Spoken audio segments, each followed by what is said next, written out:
Jenny Jones, solar PV. Yeah, Jenny, I am concerned about the government's potential cuts to feed-in tariffs. We're talking to members of all the representative bodies of the solar industry in London, looking at what we can do to understand what impact this will have. There are about 10,000 jobs in the solar industry in London, and obviously solar panels have got cheaper, which is the government's reason, I think, for cutting the feed-in tariffs. But I think it would be wrong if that leads to, if the cut in the feed-in tariffs actually stops people from investing in solar, because it's clearly got many, many attractions. I'm looking for your cooperation here, Mr. Mayor, because that was quite a usual habit. Cooperative answer. But so when you say you're talking to people, do you mean you're actually going to draw up a report on the potential loss of jobs, for example? Because the cut is 87% in the feed-in tariff. Yes, that can be significant. We're all over this, and Matthew Penchars is very exercised by this indeed, and wants to see what we can do with government to try to understand the impact. Before we completely throw our toys out of the pram, we want to work out whether it's going to be as damaging as perhaps you're suggesting.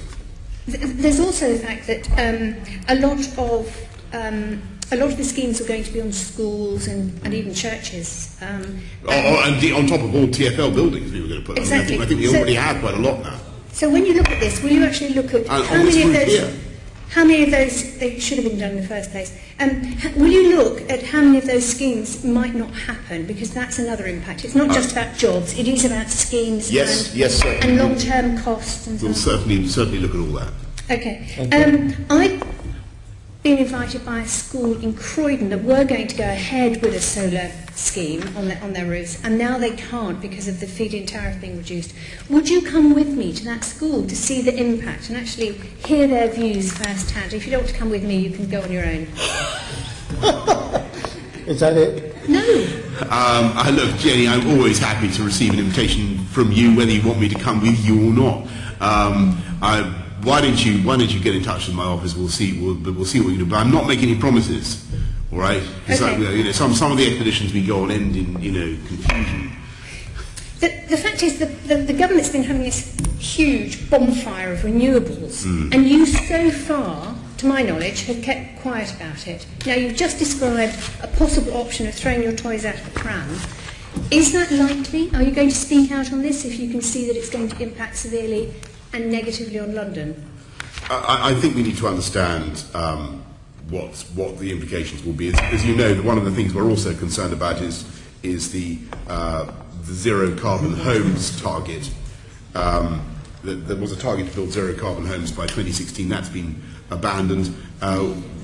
We need to get a handle on, because as you know, we have all sorts of regulations already in City Hall for how much carbon buildings are allowed to emit before we give them planning approval. We don't want to see those standards attenuated or watered down. So we're working with government to make sure that we can continue to reduce CO2 in the worst bit.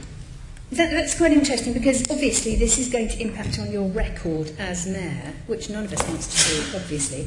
So will you, when you say you're working... Don't forget, CO2, I think CO2 production is down in this city under my mayoralty. Since we're talking about CO2, I think it's down by 14%, thanks to the technological brilliance of the mayoralty and its various organisations, and the changes we've seen to the housing stock and the buildings in London. So we have made progress, huge progress. I don't want to see that go backwards, and I'm sure the government agrees on that, by the way. Well, I'm just curious about that, because I think you're actually going to have to work against the government, because they seem committed to completely undermining your efforts here in London, but also efforts nationally to actually improve the quality of life of people with, people who want to put solar on their roofs, but also they just don't seem to understand the impacts it's going to have. They made these decisions without doing the work. Well, let's see. So you might be working against the government. I'm always happy to stick up for London and for London's environment, as you know, Jenny, and that's got to be the priority.